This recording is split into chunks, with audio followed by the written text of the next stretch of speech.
y'all, it's DMC, the King. I'ma say this once, I ain't gonna say it again. DMC in the place to be, and the place for you to be is right here with Fred White. Tales from the Pen. Yeah, that's it. Salute, people, we back. Fred White, Tales from the Pen. If you're new to the channel, go down and hit the subscribe button. Click the bell notification and then click the word all. This way, anytime I put up a video, you will know about it. So today, I want to talk a little bit about, because you guys know I get a lot of questions, a lot of DMs, a lot of things like that. So somebody sent me a DM. Her name is Karen. Salute to Karen. And she wanted to know, what is the difference between Rikers Island now and Rikers Island back when I went? And how would I adapt if I had to go back in? It was just one of those questions that stood out. So I thought about it. I said, yeah, let me talk about it a little bit. So there's this big difference between, Rikers Island then and Rikers Island now. When I went to Rikers Island, number one, there was double or triple or quadruple the people that there are now as far as inmates. And things are just different, okay? Number one, just in the clothes itself, right? Back in my days, you were able to, wear your own stuff, right? I mean, I've spoke about this before, but, people obviously don't watch every video. I don't expect anybody to. So we're going to go over this again. So first thing is the clothes, right? Now you get like jumpsuits and tan suits, and it's the suits to signify if you're sentenced. If you haven't been sentenced yet, you get different colored jumpsuits. In my day, you wore your own clothes, which started a lot of problems, because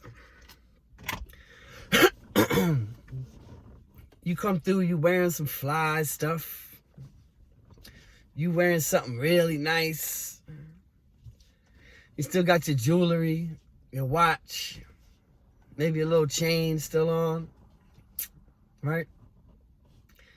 You done went shopping Monday morning, bought a bunch of fresh new outfits, fresh new sneakers. Tuesday morning, you put the freshest outfit you bought on, freshest kicks, everything. Something happens Tuesday afternoon, and you get arrested. Tuesday night, you lay up in the station or whatever. In the middle of the night, maybe they send you to central booking. So by Wednesday morning, you're in central booking. Central booking is where they take you. Each borough has their own one. So you got locked up in Queens. You go to the Queens central booking. Everybody that's been arrested in the past day or two end up there. Because from there, you get to see the judge. Central booking. So everyone's in there. It has a bunch of pens, a bunch of people in it. And you're going to see the judge. And you wearing your fresh stuff, because you just went shopping on Monday.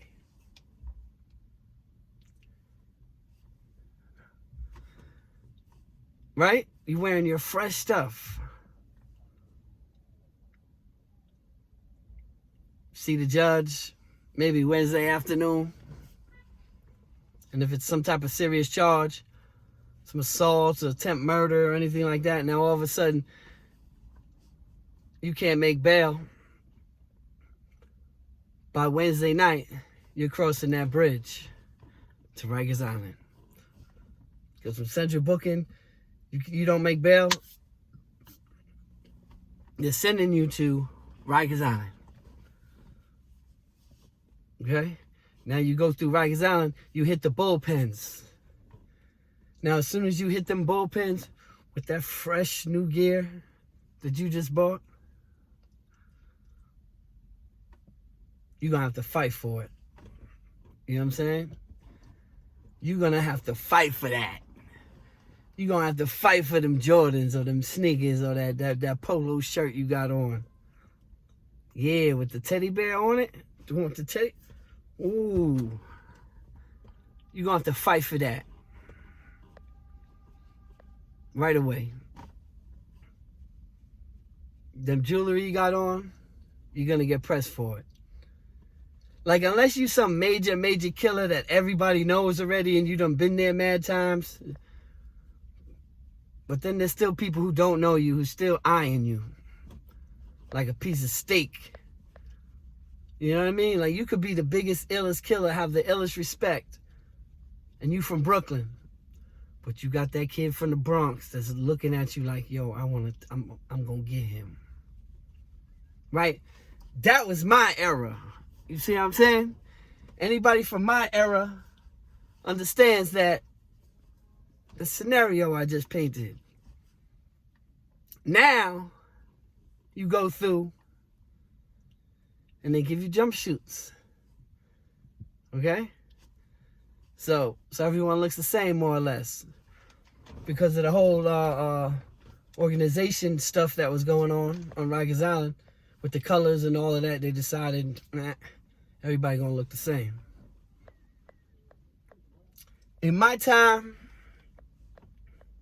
when you came through Rikers Island and you hit them bullpens, now you're waiting on a house to go to.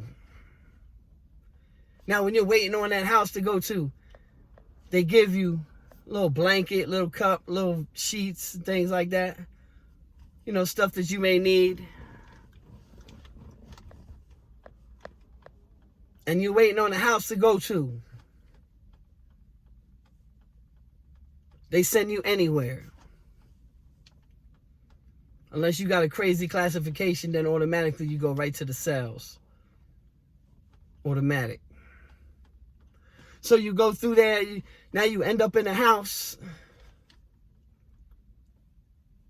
Now it is what it is. Now you have to, see what's going on. This is what I would do. See what's happening. Right? You have to see what's going on. Play your position. See what's what. See who's doing what's happening. Play the wall. These are the type of things I would be doing. I drop my bag as soon as I get there. I'm going to drop my stuff down and look around and see what's going on here. And see what's happening.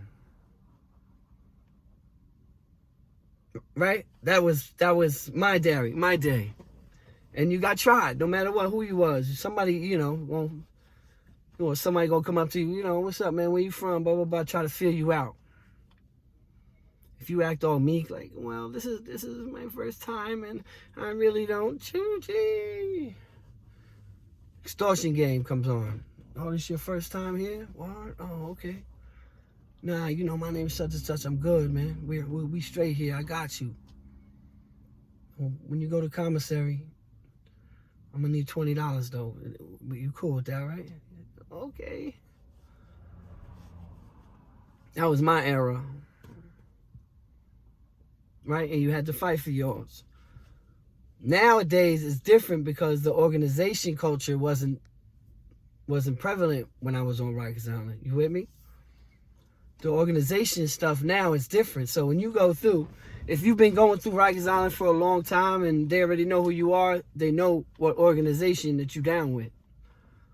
Right? So what they do, they put you in a house where there's other organization people like you. So it's like 40, 50, whatever it is in the house. If there's 40 people in the house, there's 30 of your organization members. You ain't really had to fight for nothing. You know what I mean? You ain't really had to go in there and do nothing when everything's already situated right there for you. Like, yeah, we got this phone. Blah, rock on this time, rock when you want type thing. Nice. I'm not saying this stuff don't go on. Crazy shit. Of course it does. I'm just saying, but it was a different time for, for what's happening now. My day, you had to go in and you had to put on, by yourself sometimes. Or fight or stand up. You know what I'm saying? Now you go in, you're going to you go against the grain, they're going to jump you with 40 people.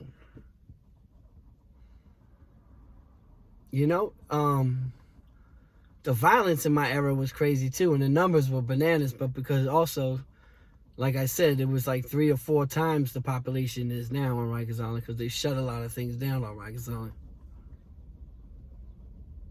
So the violence back then was crazy. I think I seen a stat the other day that was like since 2001 to now, it's been like damn near 400 people died on Rikers Island.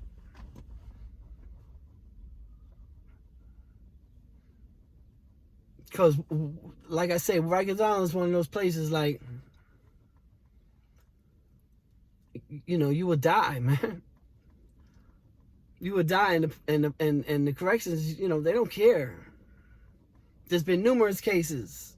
There was one I remember in 2012 where the dude, he had like bipolar or something like that, and he ate a soap ball. A soap ball is something that, like, you put warm water, and then you drop it. It's like in a little pack. You could open it too, but the pack, if you just put it in the water, it melts itself. But most people just open it a little bit and put it in the water, to make your water have suds and soapy. You with me? So it's a little soap ball, like a little pod. I think they got like the little pod things like that. Swallowed one of them. So when he started vomiting and throwing up and realizing that was a mistake, what he had done, another officer went to who was in charge and told him, what's going on over here. And he said, listen, don't bother me unless he's dead. A few hours later, he was dead. I think the guy's last name was Echeverra. Look it up. Another one, same type thing. The dude he took somebody else's methadone. And he was ODing. Another inmate dragged him up to the bubble. The bubble's where the police stay at, and they can watch the sides. It's like a hub for them, and a gate, and they're behind it, and they can watch from like up above. Brought this guy to the bubble, OD'd, and the police was actually sleeping. And when the dude banged on the gate, this dude, the police got mad and told him, man, get out of here. Take him back to his cell, man, waking me up for this nonsense. The guy was dead the next morning. That's just how it goes. Those guys I'm telling you about, I brought them up is because they got charged. The police, the first one, who said, unless he's dead, don't bother me. He got charged. I think he got 5 years in prison or something like that. And the same thing with this guy, who sent him away because he was sleeping and he got mad because they woke him up. They're like, how do you OD? First of all, drugs is everywhere, but he took somebody else's medicine, some type of concoction with methadone in it. He was foaming at the mouth, and the police sent him away. This is what I'm trying to, I know this started as an answer to a question, Karen, but it's also a wake-up call for these kids. It's also a wake-up call so that they understand what awaits them should they decide to live a certain lifestyle.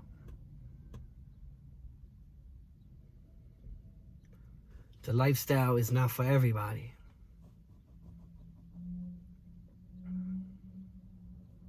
And when you live in a certain lifestyle, if you live in a negative lifestyle, there's going to be negative consequences to your actions. There are going to be negative consequences. You and everyone around you are going to go to jail. where you will have to deal with these type situations. Where, death is all around you. Where you're going to be told what to do every day. You're going to be told when to lock in, when to go in your cell, when to sleep, when to eat. How long your lights can be on for. They used to turn my lights out, and I used to have the Vaseline, several Vaseline bottles. Stick a match in it, light it, and that's my candle when my lights was turned off. And I would read or, write or whatever it was. Is this how you want to live your life? Not how I want to live my life. Not how I want to live my life. And that's why answering the question, like, how would I, be, would I be okay if I would never go back. I would never go back. Nothing is worth, my freedom. Well, I guess you can't use them type words as far as that, because anything can happen. Something with my family or something, you just never know, right? But I have that mindset. I don't ever want to return to that. I don't ever want to return to that jungle. Never. And this is why I do what I do, people. These are the messages that I'm trying to get across to these kids. That right now, when you go through Rikers Island, you get a band. And in order to use the phone, because back in my days, the phone was ran by inmates. You understand? The police, unless they got on some bullshit, like, you guys been doing too much bullshit and they're going to cut, like, they would do some stuff like, but the phones are run by inmates. So imagine the wars that went on when other people were like, I want to just call home to call my family, and other people telling you, nah, you can't use the phone. Wait a minute, but I just came back from court. I just want to let my wife know, my mom. Nah, you can't touch the phone. But there's nobody even on the phone. The phone is just hanging there on the wall. Like, it's just there on the wall. Yeah, so what? That's somebody's time. Don't touch the phone. What you gonna do? I know there's 1,000 people like, I'll pop off, I'll do this. Okay, you might. And you might. But, if you pop off on dude, you're going to have 40 people on you. And not everybody's Rambo. Not everybody's Arnold Schwarzenegger. Going to go into a country with a Swiss Army knife and take out the whole army. Nah. That was my time. Now, you get the bracelets, and you can get, like, I don't even know what it is. Somebody could put in the comments. I think it's 2 15-minute calls per day.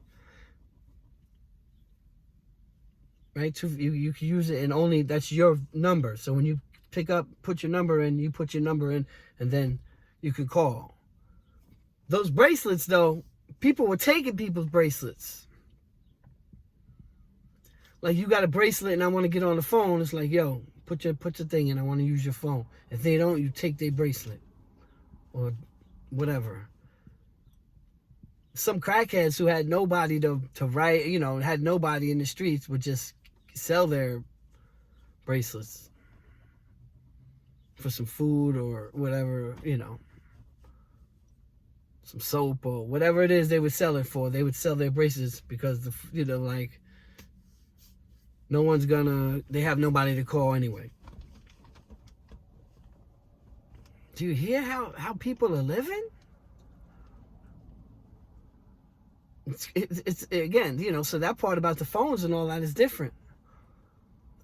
And also, nowadays, there is security cameras everywhere.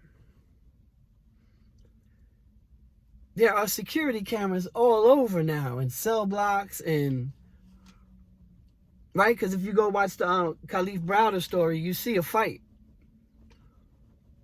you know, and you see the phone area right there, and you see a fight where Khalif Browder apparently hit some kid, and they were jumping him. The whole house jumped him. Go watch the film.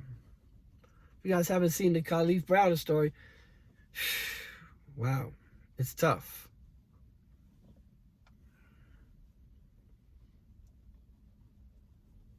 The Khalif Browder story is tough to watch. You know, brought back so many memories, so many, you know, and to know that he was in there for a charge he didn't do for snatching a backpack. He did like 3 years on the island for like snatching a backpack.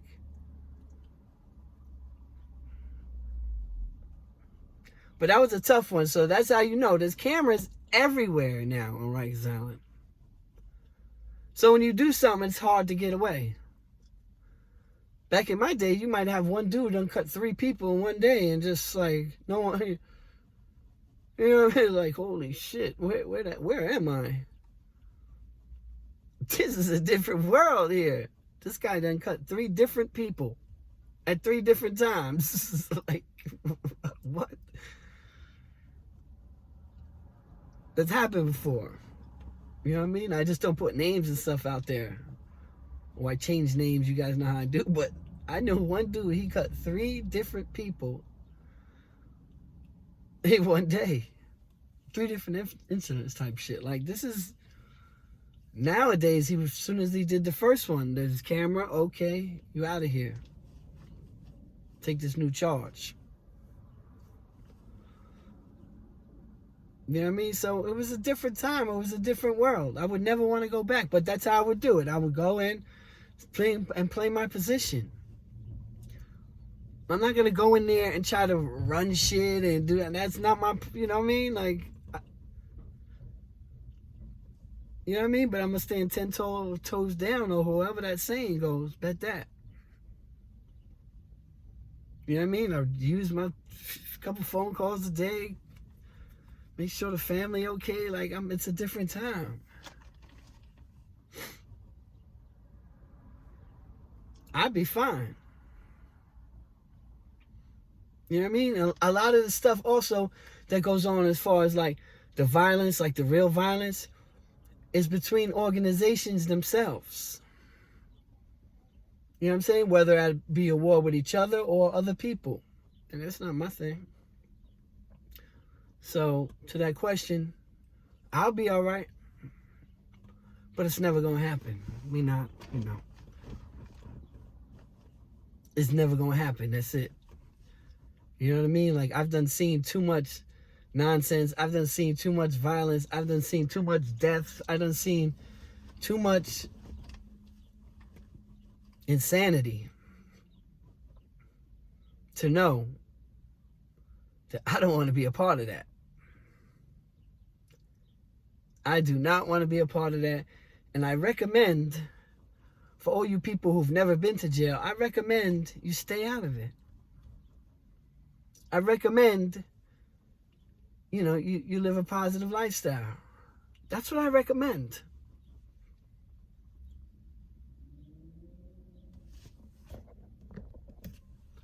I hope people sometimes look at my stories and understand that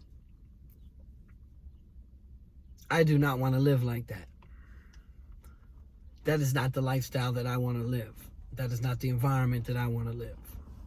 And I hope I'm portraying that. And I hope you guys don't ever think that I'm glorifying anything, because you know I don't. I do this for the kids. So that watch these videos sometimes and be like, damn, I do not want to be put in that situation there. I do not want to be around people who smear feces all over themselves and bang on their gate all day. I don't want to be around people who cut their wrists and have their blood spurting all over the place just to get out their cells so they could go to medical to get stitched up.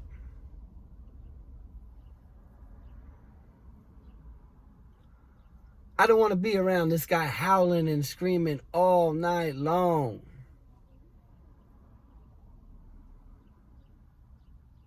I don't want to be around that. That's the message I'm conveying to the people.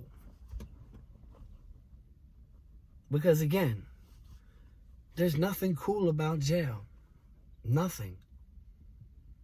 There's nothing good about it. There's nothing positive that comes out of it.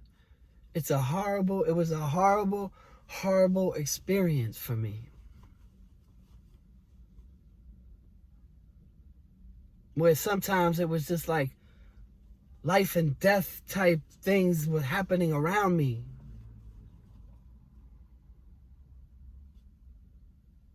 And where one person over there could decide if you get stabbed by 5 other people. You know what I mean? Like it's an environment that's like where toxic, the word toxic is everywhere. Landmines. There are landmines everywhere. And you have to avoid all these landmines. Because if you land on the wrong one, everything could blow up. And your life could change. And that's why I do these videos. For no other reason. Because I'm hoping that I'm reaching a bunch of people, and I know I am. People write me all the time, emails all the time. Even in the comments, you guys can see. I've had numerous people tell me they put their kids and they watched a few videos, picked a few out, and their kids have changed. And they see the change in their kids. And when I get these type emails, I'm just like, wow, this is amazing. This is what I was put here to do. This is why I went through everything that I went through, so I could do this. So I could put that message out there that some people will listen to. Trying to put these positive vibes out there. That's what I'm trying to portray. And on another note, we got one more week for the autism awareness donation. Again, I'm doing it for a school in Brooklyn, an early learning center who deal with children with learning disabilities. And every dollar is going to them. And I'm gonna either do a little video or pictures giving in the check on behalf of the Tales people, on my Tales subscribers. Salute, I appreciate everything. And if anybody wants to donate, I'll make sure you get a shout out in my video.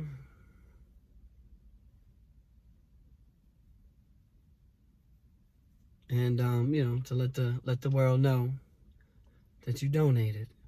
So if anybody wants to donate, my Cash App is Tales from the Pen. Just like my channel, just like my Instagram. Tales from the Pen. If you don't have Cash App and you want to PayPal, it's Tales from the Pen, 5279. So again, my Cash App, Tales from the Pen. My PayPal, Tales from the Pen, 5279. And on that note, people, I gotta run. You already know the motto. Experience is the greatest teacher. But somebody else's experience could be just as valuable if you pay attention and listen. And on that note, people, Fred White, signing out.